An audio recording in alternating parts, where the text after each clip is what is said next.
Much smaller is this house compared Uh, the to comps? the house, the subject house owned by the seller is around 800 square feet. It's two bedrooms and one bath. Hmm. Uh, but he has a huge lot with like 7,000 square feet. Now the comp houses that I'm looking at that recently sold are, one of them is 1,500 square feet, another one is 2,100 square feet. So to break that down into price per square foot, that is not hard to do. Yeah, But but in this back to case, lot it may be size. different because what about the area? How dense is the area there? Is it a city, It's in the suburb, rural? it's in the middle of nowhere. Okay. It's like 90 miles from the nearest big city. Okay. And what are the other lot sizes of properties in that area? So this one's around 7,000 square feet. And Yeah, it's a big one compared with houses that sold, or even compared with other houses nearby that didn't sell.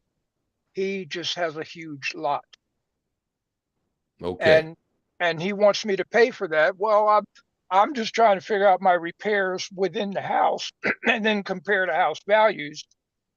So I Yeah. just wasn't ready for that question at all Okay. with how to compare it with lot size. Okay. So how many square feet in this lot? Around 7,000. I mean, that's not that's not really big. An acre is what, 43,560. So Yeah, but most of the others are like around, 400 square feet. you mean 4,000 square feet for the Yeah, lot? Yeah. 4,000 square feet. Okay. So he's at least double the size of any of the comps or any of his neighbors. Okay. Interesting. And And how I don't know many, how to attach a value to that. yeah, how many people in the area? What's the population size? Any idea? I don't know it by heart. No, I don't. I would have to go back and open up files. I wasn't ready for that. Okay. How much is he asking for the property? Well, it needs a bunch of repairs. He's asking for 40, and I'm trying to, of course I didn't name a price, but I'm trying to get him to quote me back a price that's going to be 20 or less. Okay. So I have to have the right conversation to get him to that point. What what what's the what's the ARV? What's the repairs? What's the mail? The Based ARV, on based the ARV on is based on the regular comps and the other properties. But this property is 8,800, 8,800 square feet, and it's you're a trying to compare it to other properties that are 1,500 square feet. Are there any other properties in the area that are the same size as this house? Not the lot size, the house itself. no, it's a small house. Most of the other houses are larger. You have a problem there. Yeah. You have a few big problems that I'm looking at right here. Number one, Okay. it's in the middle of frickin' nowhere. Number two, Yeah. the house is smaller than all the other houses in the area. Hmm. Number three, he's asking a premium just for the lot size. Hmm. Okay. If real estate in that area is if you can do something with that lot, maybe, and it might be worth it there, that's one thing. And even then, I personally would be very hesitant. I did a deal where it's a very similar situation. It was in a great location, and the lot size was about what you're saying there, maybe a little bit bigger, and the house was right around like just under 1,000 square feet, three bed, one bath house. Hmm. Man, and it had a garage. I thought I'd have no trouble. Great location. Man, every other house in the neighborhood was like 1,500 square feet. I had a Hmm. hell of a time. That was my one of my early houses. I call it my seminar house because of all Hmm. the issues I had with it because it was so small in a house in an area where all the other houses were so big. Yeah, it had a nice Hmm. big lot and it was all on one level, so there was some good things, but because of the size of the house compared to the other houses in the area, it was a bit of an anomaly.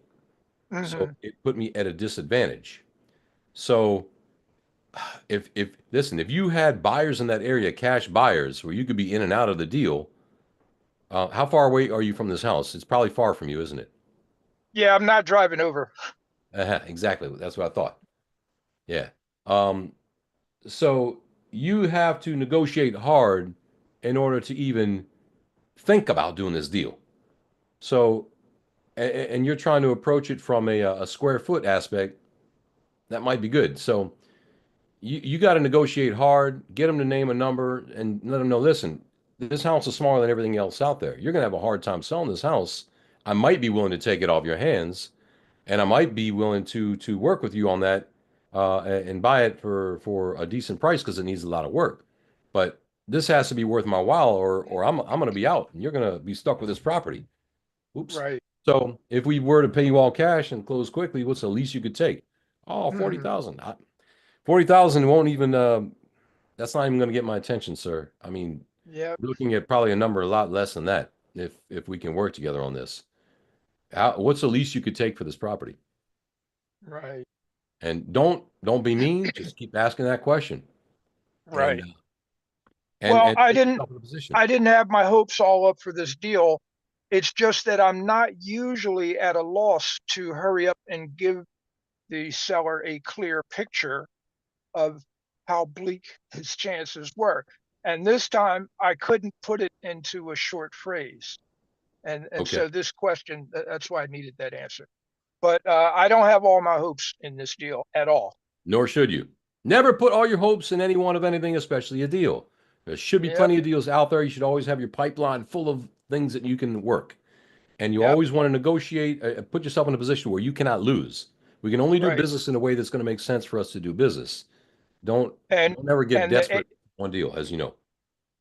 the ABC's the ABL is always be leaving, and I'm ready to leave, but I just knew that I had to have a short answer in my next conversation, and then I'm ready to leave.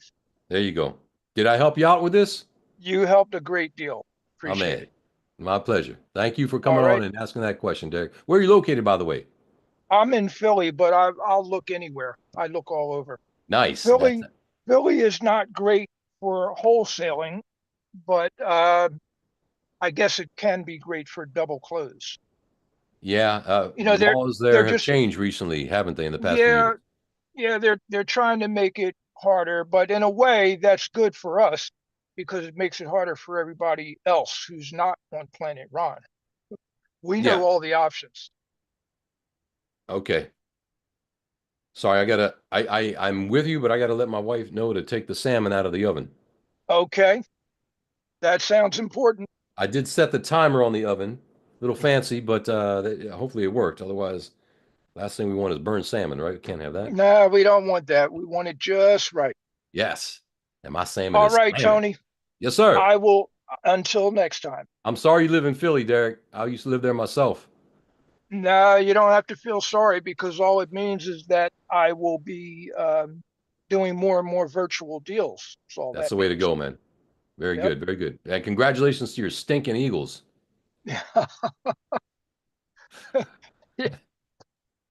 All good.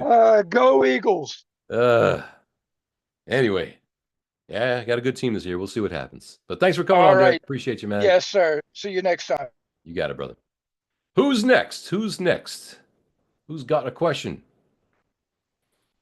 Looks like we got a good amount of people still on the line here, but for some reason, some people are being shy. I see.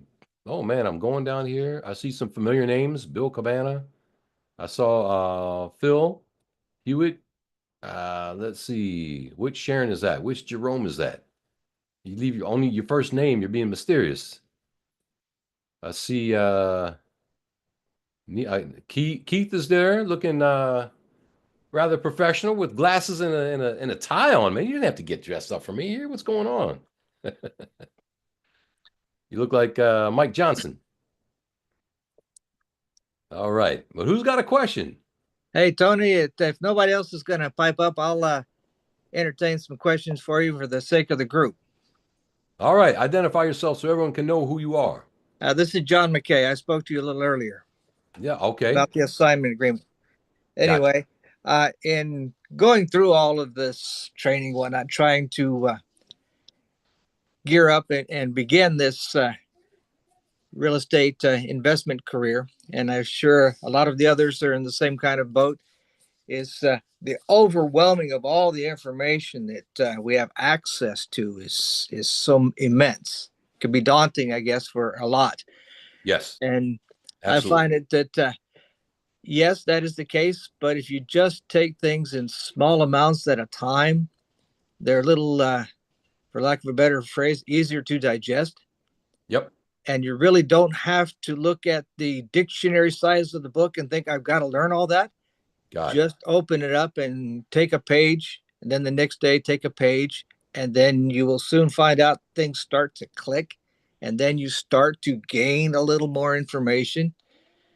And then with these Monday calls and with the other calls now that Adel has each week coming up, that there's more opportunities then for these persons who seem stuck or have these questions. There's more available for them to literally just reach out and ask. That's it. Well And said. if We like to nothing use the else, grocery store analogy. Are you familiar with that? not so much. All right. Well, we've all been to the grocery store here, I'm sure, Mhm, going shopping at the grocery mhm, store. One of the pleasures of mhm, life. But when we go, we don't got to buy everything in the store mhm, at the same time. We don't have to buy everything. What we do is we go there with a list. What do we need? What do we want? And yeah, sometimes we pull some crap from the shelves that wasn't on our list. Uh, so, but the intention is to get the stuff that we need. So we go there to the store with intentions about what we know we need based on what we want to accomplish, what we want to cook. The same thing can definitely be said to be true in this business. We go to events with an intention about the stuff that we want to learn. If you're just starting out, you don't know anything, that's okay. We all have to start somewhere. So go there with an idea about let me get the big picture idea and then pick and start to choose about the stuff that I want to do. You're never going to do it all, and you're never, ever, ever going to do it all at once. So eat that elephant one bite at a time. But mhm, it's also important to start to identify stuff that we want to do and move towards applying what we learn as quickly as possible. Again, I'll repeat myself from something I said earlier, and that is one of the determinants of our success in this business or anything in life is the speed to implementation after learning something. How fast can we learn? And take that learning to action and take that knowledge to action. And that's really where the learning comes from the doing. When we're doing something, mhm. that's when we really get that knowledge because we can iterate and improve and fix it as we go. We are a lot smarter than we give ourselves credit for. We have this student syndrome that we often fall into where we learn something and then, oh, I got to learn more before I do the slightest thing. I got to learn some more. And then we go into that little cocoon where we have to constantly go back. That's really nothing more than an excuse. What we need to do is put something into action as soon as possible, even if it's just picking up the phone and making a quick call, even if it's just talking to someone, asking a question, or doing the slightest action is so much more productive than a whole month's worth of just student learning and doing nothing. Okay? That's my True. message and everybody. So you will learn so much more by doing than just constantly learning all the time and doing nothing. Make sense? It does to a lot of us, even though we may not want to admit it or let anyone know that we don't know, but that's okay.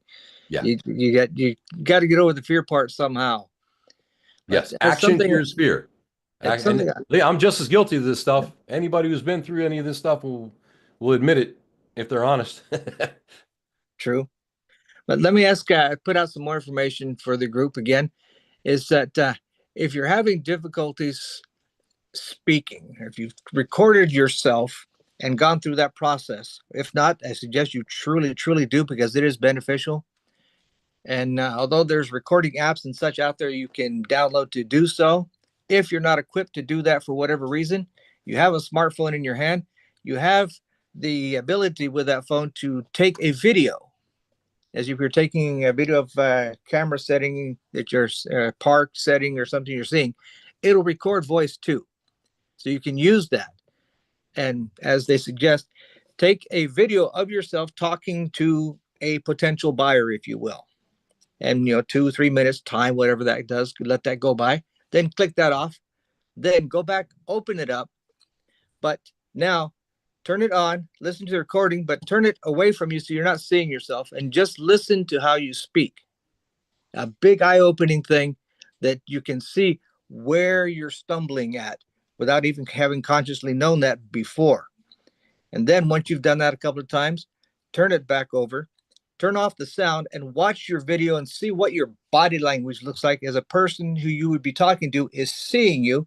And you can see what do you look like, and you can make adjustments just from that as a visual.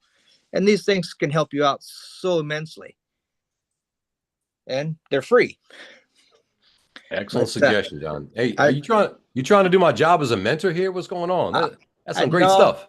I just have been on some of these calls and others, and I'm noticing there's a lot of people on here, and they really have and they want to learn, but something is in the way. I just offer suggestions as I can to help. I've been in my positions as far as employment and such in a capacity of training, and so I come from that kind of narrative, and I'm always available in offering suggestions. Now, something else that I'll put out there just for the group, and they can go online and find this on YouTube and such. There's a person, his name is Vin Jiang. He's a South Korean person by birth. His first name is Vihn, and his last name is Gihan. Jiang, H and G, I'm sorry. Anyway, I would suggest look him up, watch some of his videos. He's a trainer in speech and how to speak and how to hold yourself and how to present yourself. And that can be a very good thing to watch and learn some cues and pick up how you would be able to improve just by simply watching videos, like, again, in your house, and it's free. And I would suggest those that seem to have a difficulty go that route and see if that doesn't help them overcome something. Good stuff. What's that guy's name again? One more time. Vin, V-I-N. Vin Jiang is his name. Vihn is his first name. His last name, and I believe this is, I'm not quite sure, is Gihan. Jiang. He'll be easy to find just by his first name, truly.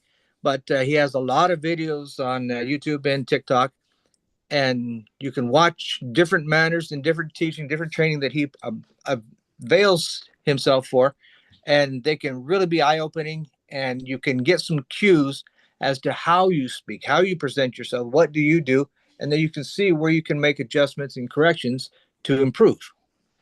Excellent suggestions. And I'm going to also chime in with this tip here that anything that we can do to improve our communication skills is a beautiful thing. I've been saying for years that 99% of the problems that people have personally and professionally are probably due to a communication issue. Bad communication, miscommunication, misunderstanding, lack of clarity, lack of focus. All of those. Absolutely. And if we do not fill in the gaps of communication as communicators, the human condition is such that in people's brains, they feel they have to fill in the gaps with, and sometimes that might be with something that you don't want. So you've got to get ahead of the narrative. You got to get ahead of people's ideas and make sure that you are in control of that so that you will have the highest likelihood of having success in your communication, your relationships, and definitely in this business. When you're talking to sellers, make sure that you are clearly understood with what we are looking to do. And with that in mind, we have to use simple third grade language. For the love of God, don't use industry jargon. Don't talk to any average seller and say, oh, we could buy this subject to. Hey, that's great. They don't know what the hell it means. You just shot yourself in the foot. Would you consider a lease purchase for this property? That's great. You think you know what that means. The seller doesn't. You just shot yourself in the foot. So many people put their foot in their mouths so often they have athlete's tongue. That one on. So I just want to iterate that and expand on the beautiful idea that you just had right there, John. So thank you so much for helping out and chiming in with that, man. Good stuff. Good stuff. Well done. I see this, and seems to be an issue, and truly the scripts that Ron has placed out there for our use, he's brought them down to as simple of manageable language as he could. Yes. And they are truly gold. You really can't go off the script, because as he says, you go off the script, now you're off into Never Never Land. And how do you find your way back home?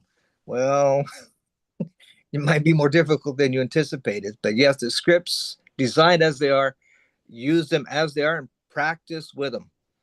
That's right. I took on a couple of students doing phone practicing because they were 2 states away from me, and did some training with them. And I suggested this. I don't know about this PI sheet. How do I work that? Says, you know what? Why don't you take out a blank one right now and just fill it in as if you were looking at a house. Don't even have to leave your house. Just fill in the blanks. That's it. And put it on there, because it could be a real house. You don't know. This is practice after all. Let's learn by doing. Learn by doing. Two or three of those, and put different scenarios. A big 2-story house, a small ranch house, a house with 5 acres, and just do different scenarios, different prices, different things. Now, go through the action. You as a potential buyer, how would you buy that house that you see on the paper there? And figure it out. Exactly. You're under no obligation by any means, because you none just whatsoever. It's just put all the practice. information on there. But now you actually physically see something in your hand that you can work from now. Yep. It can make it a little easier. You know what else people are afraid of? The paperwork, the contracts. So I tell people, just fill this contract out. Just do it. Right. And yeah, you're going to make mistakes, but you're going to learn so much more by 1 time, 2 times, 3 times filling it out than you would if you're just always scared and thinking that you can't do it. Learn helplessness. No, we don't take to that. So just fill it out, learn by doing, and I'll help you with it when you're done. Let me see what you got. Let me see how you screwed it up. We'll fix it together and go from there. So that's how it's done. So the same idea with a PI sheet, same idea with a contract, same idea with the assignment agreement. Fill it out. And if you got stuck, come in on a call like this, ask a qualified person to help you out, and we'll fix it for you and get you where you need to be. John, thank you very much for that stuff, my friend. You're welcome. Some deals, you come back, and you might be taking my spot here. I tell you. Well, I don't necessarily want to intentionally take your spot, but I do want to kick this thing off, and I'm ever so close. Yes, keep going, keep going, keep going. Don't stop. And don't let anybody jerk your chain or tell you can't do it. Not that I think, based on how you're sounding, I don't think you would let someone tell you that, but you get the idea. Yeah. But here's something else I'll put out while I still have you here available, is the Dreams Pro AI that Ron has now established. By all means, all of you, dig into this, look into this, go into this, because it is where this is going now. Everything that you could possibly look to find and do and search for properties as is all there right at your fingertips. You don't even have to leave your house to do it. And you can literally go around the world around you and find things to look at. Now, something else I hit upon that I'll share too is on Zillow. If you look at through houses and you're trying to find a niche that you want to work in, because Zillow lists all the properties, you can also go in there and see how many of those are still on list long time with no selling. Well, these could be potential houses you might want to look a little further into. If they're not selling by conventional means, perhaps they just need it to be sold by a different means. And well, those can be an opportunity. And in there, if you click on those, in where they have the section of pictures, they have one in there that says look around. You can click on that picture and you can literally look up and down the street of where that house is, without leaving your desk.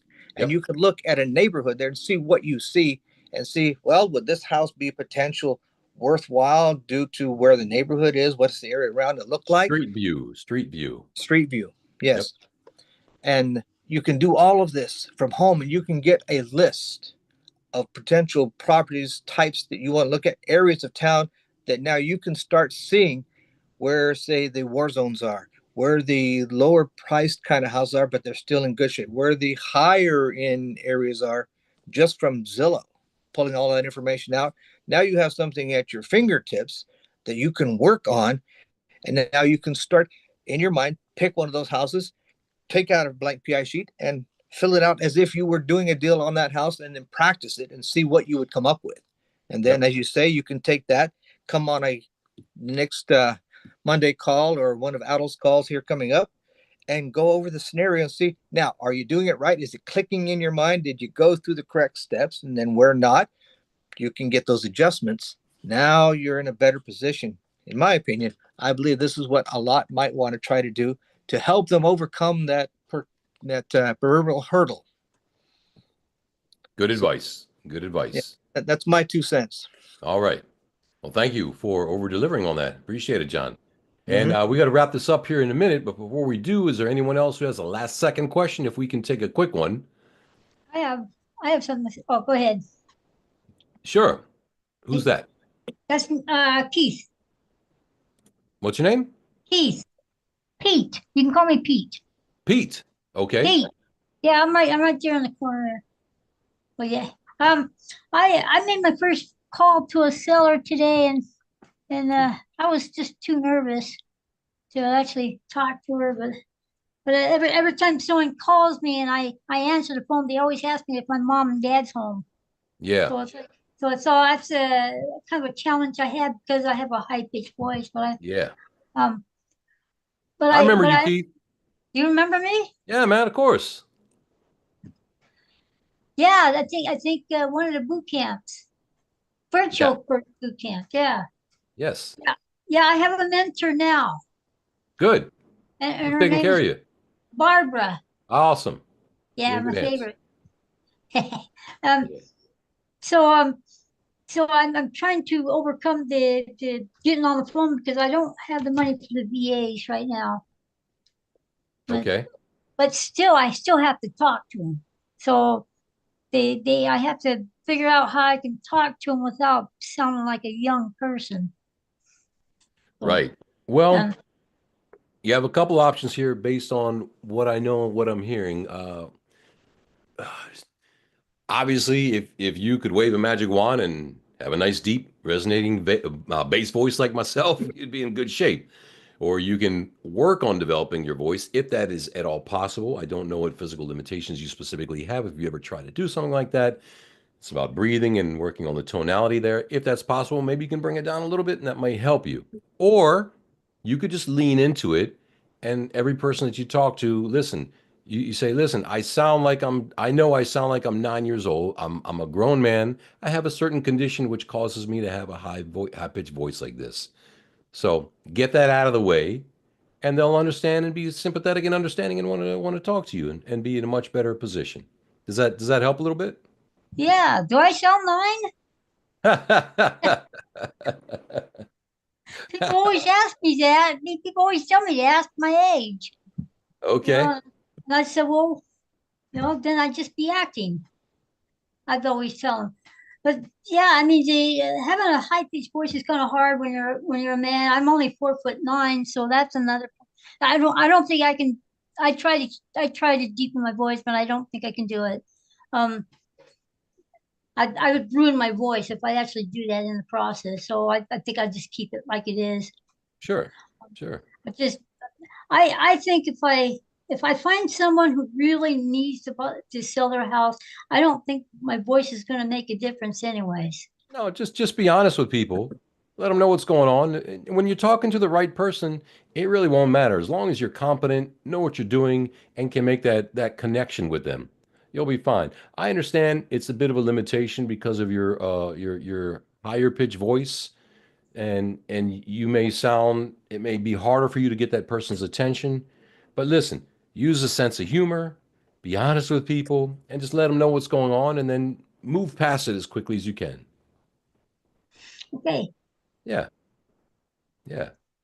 So work on a simple 5-second disclosure that is humorous and quick, gets their attention, and gets you past it as quickly as possible. Okay.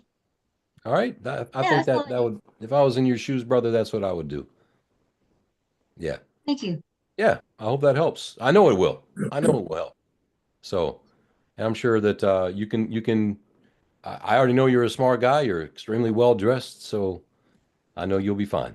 Well, I didn't do it for you. I had something to do today. Okay, good. All right. I won't take that personally. Anyway, I'm sure you've heard the story of John and Greg Rice, the world's shortest twins. Ron used to be business partners with them like 20 some years ago. I met them, and they were like 2 feet and some change tall. Yeah, So two and a you're half. you're you're a giant compared to those guys, and they were wickedly successful. Yeah. Yeah, So they're the one that got me into they got me into the cash flow generator yeah. about 20 something years ago. Oh, you remember then? You know exactly what I'm talking about. Yeah, Nice. Yeah, I remember going to a couple of Ron's summits and meeting those guys, and they I they have. actually interviewed me, so that was pretty cool. Yeah, That's cool. I don't. I think one of them's gone now. He passed away. I think both of them have, if I'm not Really? mistaken. Yeah, I Oh, believe so. Yeah. well, So, that's yeah. That's all I had to say. okay. Well, great. Thank you, Keith. I really appreciate you asking me that and coming on here, man. It's really good to see you again, my friend. Yeah. Thanks. Yeah. Tell Barbara I said hello. She's awesome. All right, guys, we're going to start to wrap this up in a second. Anyone else have a last second quick question you want to pop in before we close this on up? Chime in now or forever hold your peace. Well, looks like they're not going to do so, Tony. That's too bad. That's okay. That's okay. All good. Well, I hope you guys had as good a time tonight as I did. I sure really appreciate y'all coming out and spending the time together. And I want to say Happy New Year to everyone here. And I hope that you make 2025 and beyond a phenomenally successful, amazing, healthy year for yourselves, for your families. May all your parents have rich children, and may all your children have rich parents. And when you finally have to check into that nursing home, may you own it. By the way, 1 week to go before everything gets better and more awesome in this country. Those of you who know what I'm talking about. Mhm. Those haters out there, haters gonna hate. No judgment, all love. But Amen.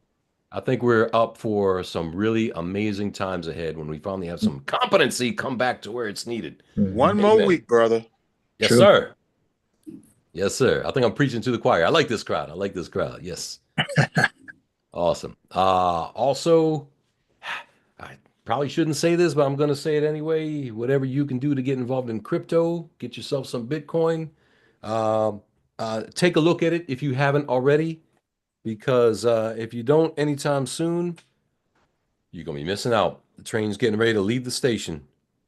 If you haven't heard it before, you heard it here. I'm not a financial advisor. I'm just saying we live in some very powerful, unique times. We have a once in a lifetime opportunity going on right here. So, anyways, guys, may you have success this year. Much love to all who came out. And if you don't mind, and please excuse me, I got some slam and salmon that's calling my name. And my lovely wife is going to serve it up to me. So, hope to see y'all soon. And until then, have a great one. God bless. God bless. Let's Thanks, see you, Tony. Tony. Thank you. From Thank Tony you. to Tony. Let's rock it, brother. Yes, sir. Ain't nothing to it but to do it, baby. Take care.